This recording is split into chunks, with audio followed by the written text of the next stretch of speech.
Folks, welcome to the channel. I'm going to show you how to delete multiple blank rows in Microsoft Excel. So let us get in. What we want to do is make sure that we have selected the area that we would like to work in. So you can see here that there are some blank rows. Over on your home tab right at the top, make sure that you are on the home tab. All the way to the right, you will see an editing window. And here you're going to look for find and select. And once you've opened that, you will now look for go to special.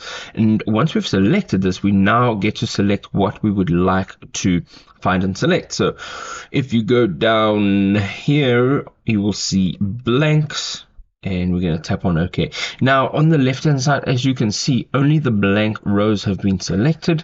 We're going to go over now again from this home tab, and we're going to look for the delete over here.